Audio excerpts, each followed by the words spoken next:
of baseball's grandest old men, Connie Mack, threw out the first ball. And only minutes later, in the top of the first, Pittsburgh's Ralph Kiner struck a significant blow.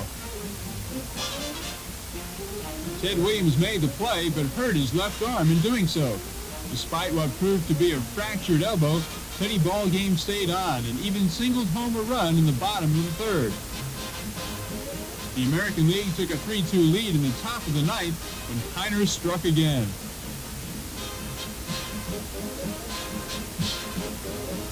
A game-tying home run for the National League, and for the first time in All-Star history, there would be extra innings. Neither side budged until the 14th, when leadoff man Red Schoendienst, never known for his power, got it all. The score was now 4-3, and the National League held on to break a 4-game losing streak.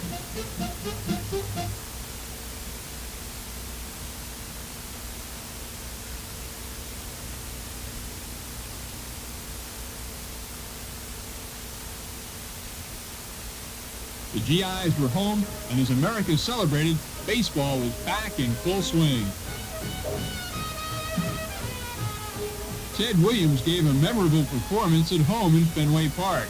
In the fourth inning, he unloaded a 425-foot home run that gave the American League a 3-0 advantage. From there, the floodgates were opened further, and the junior circuit went on to add 9 more runs. The last 3 tallies came in the 8th, when Williams faced 38-year-old Rip Sewell, who threw the infamous eephus pitch. The eephus was just a blooper, and for Williams, it was only a matter of timing.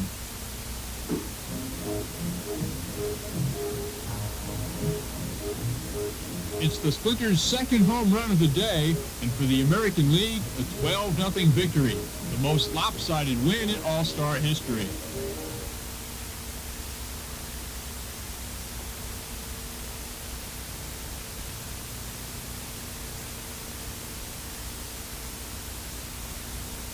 The following year, the two leagues met again, this time at the home of the New York Giants, whose own pitching ace, Carl Hubbell, matched up against Lefty Gomez of the Yankees. The American League lineup appeared as awesome as ever as Commissioner Kennesaw Mountain Landis welcomed a radio audience of millions. Perfectly beautiful day, a wonderful crowd, and my only regret is that you can't all be here with me in my box and see the ball game. On this day, Carl Hubbell amazed the entire nation by striking out Babe Ruth, Lou Gehrig, and Jimmy Fox all in order in the first, then Al Simmons and Joe Cronin in the second. 5 All-Stars in a row for the master of the screwball. But despite King Carl's achievement, the American League carried the day as Cleveland's Earl Averill drove in 3 runs, spearheading the Americans to a 9-7 win.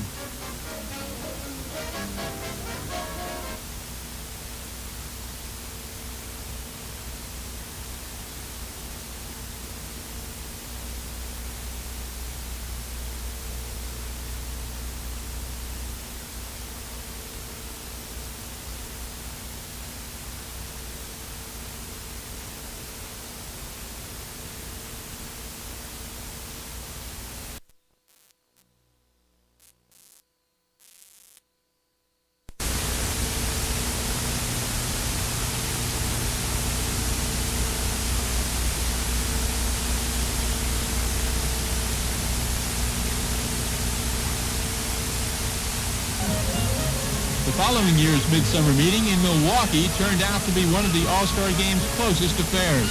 But as play began in the first, it sure didn't look that way as Robin Roberts served one up to Mickey Mantle. Mantle's 3-run homer put the American League out in front 4-0.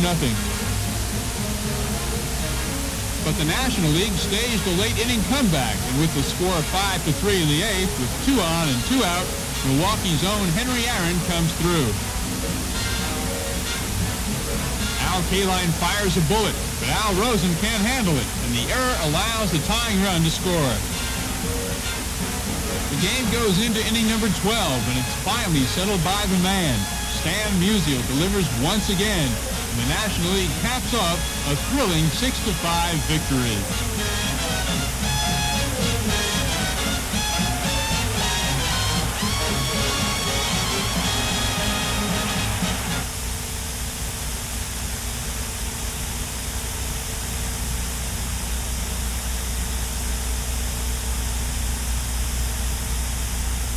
In 1965, a turning point was reached in All-Star play, and it was symbolized in the very first at-bat of the game when Willie Mays homered to give the high-riding National League a 1-0 lead.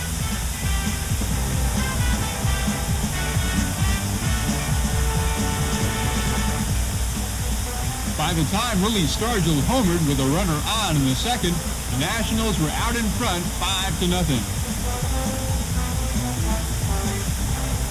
Despite the deficit, the American Leaguers weren't dead yet. They scored once in the fourth and then exploded with 4 runs in the fifth.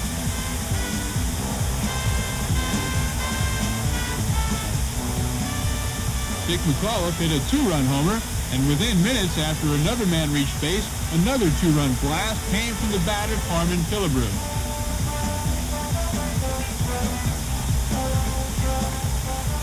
Killebrew's homer tied the game at 5, but the Nationals scraped for a run in the seventh, and after that, Bob Gibson shut the door. After 36 All-Star games, the National League now led the entire series for the first time.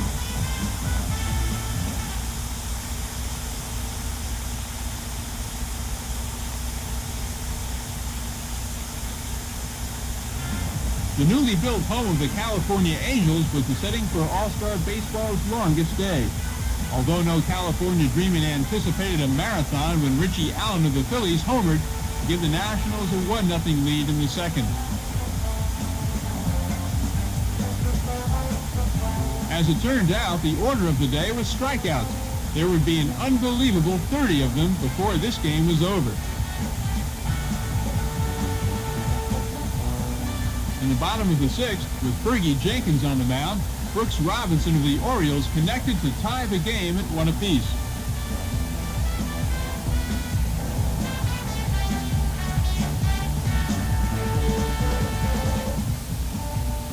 From then on, both teams traded goose eggs for 8 more innings, until the top of the 15th, when Cincinnati's Tony Perez broke the deadlock with his first All-Star hit. A home run that gave the National League a 2-1 lead, and finally, victory after 15 innings of play.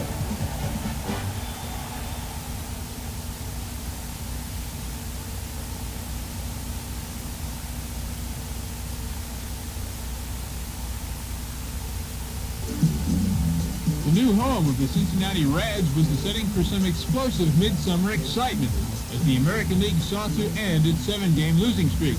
And with Carl Yastrzemski enjoying a 4-hit ballgame, that seemed more than likely as the Americans led 4-1 after 8.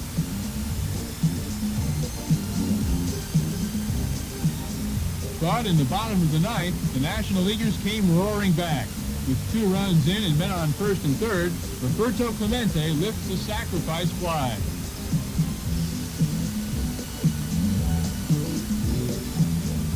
It's a tie ball game and stays that way going into the 12th, but with 2 outs, Pete Rose gets on base.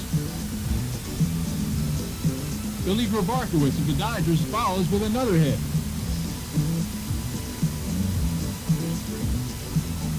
The next batter is Jim Hickman of the Cubs.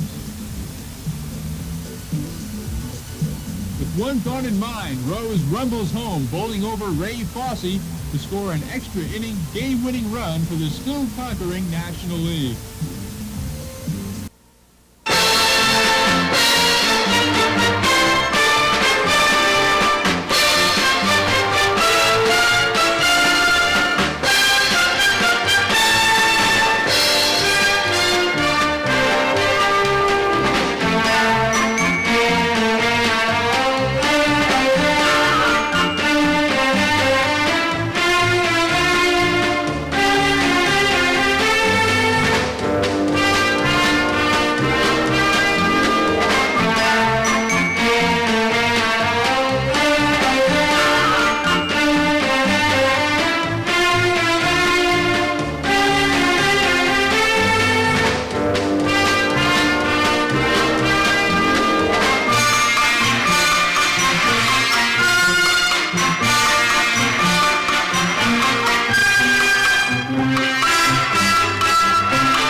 preceding message was furnished by Major League Baseball.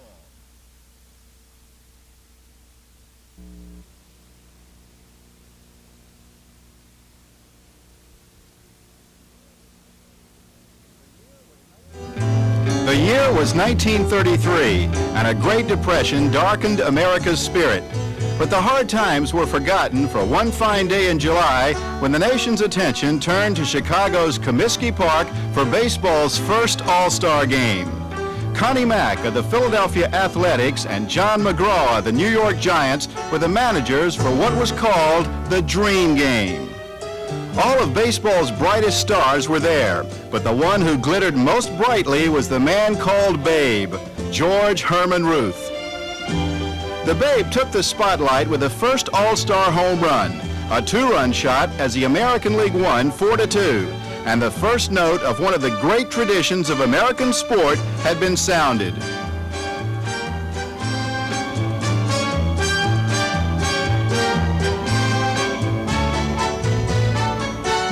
Bill Terry of the New York Giants and Joe Cronin of the Washington Senators managed the 1934 game at New York's Polo Grounds. The starting pitchers were crosstown rivals, the Giants' Carl Hubble and the Yankees' Lefty Gomez. The American League again triumphed 9-7 with all-stars like Lou Gehrig, the Babe, and Jimmy Fox of Philadelphia. But Hubble was a star of that game with successive strikeouts of Ruth, Gehrig, Fox, Al Simmons, and Cronin, all future Hall of Famers. In 1941, at Detroit's Briggs Stadium, Ted Williams entered All-Star lore. The Nationals led 5-4 with 2 out in the bottom of the ninth when the splendid Splinter crashed a 3-run homer into the upper right field stands for another American League victory.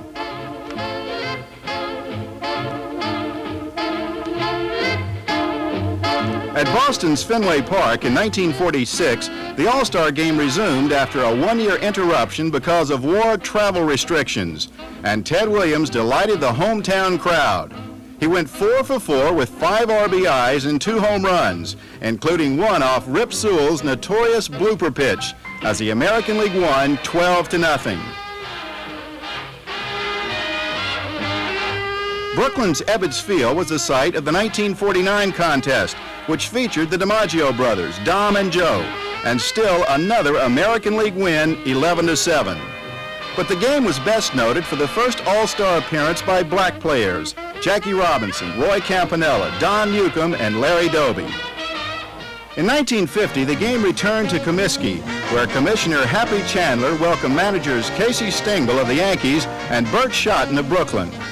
The legendary Connie Mack drew out the first ball, and a dramatic All-Star affair was underway. In the first inning, Ralph Kiner's deep drive was caught by Ted Williams, who fractured his elbow against the wall, but played into the ninth inning. The contest was decided by the Cardinals' Red Schoendienst, whose 14th inning home run gave the Nationals a 4-3 win in the first extra inning All-Star game. Cleveland's Municipal Stadium hosted the 1954 Classic, a 6-home run slugfest won 11-9 by the American League. Hometown favorite Al Rosen led the charge with 2 home runs and 5 RBIs. The 1955 All-Star Game was held at Milwaukee's County Stadium. The American League took a 5-0 lead, but the Nationals battled back to win 6-5 when the Cardinals' Stan the Man Musial homered on the first pitch in the bottom of the 12th inning.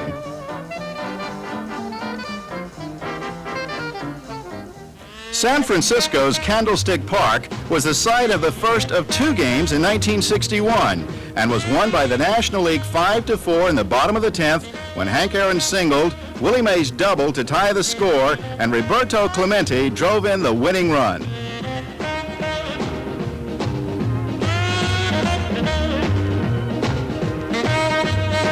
The longest All-Star game occurred at Anaheim Stadium in 1967. Kansas City's Catfish Hunters served up a long ball to Cincinnati's Tony Perez in the top of the 15th inning. And after almost 4 hours, the National League had a 2-1 win.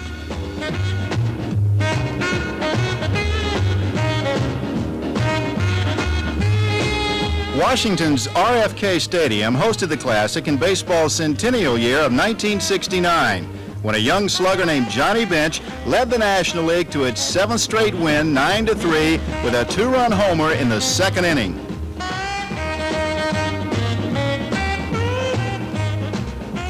The 1970 game took place at Cincinnati's Riverfront Stadium and climaxed when Chicago's Jim Hickman singled in the bottom of the 12th to drive home Pete Rose, who flattened Cleveland's Ray Fosse for a 5-4 National League win.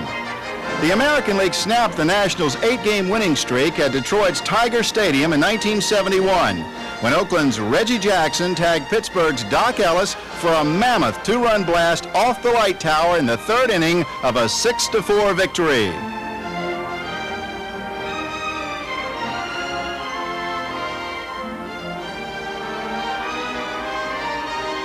The 1974 game at Pittsburgh's Three Rivers Stadium was highlighted by the Dodgers' Steve Garvey, a write-in candidate who started the All-Star game. Garvey justified the fans' confidence by going 2 for 4 with a run and an RBI in a 7-2 National League win. That earned him the Commissioner's Trophy as the game's MVP. Cleveland's Municipal Stadium was the site of the 1981 affair, and Montreal's Gary Carter took MVP honors with 2 home runs as the National League won 5-4 for its 10th straight before an all-star record crowd of more than 72,000.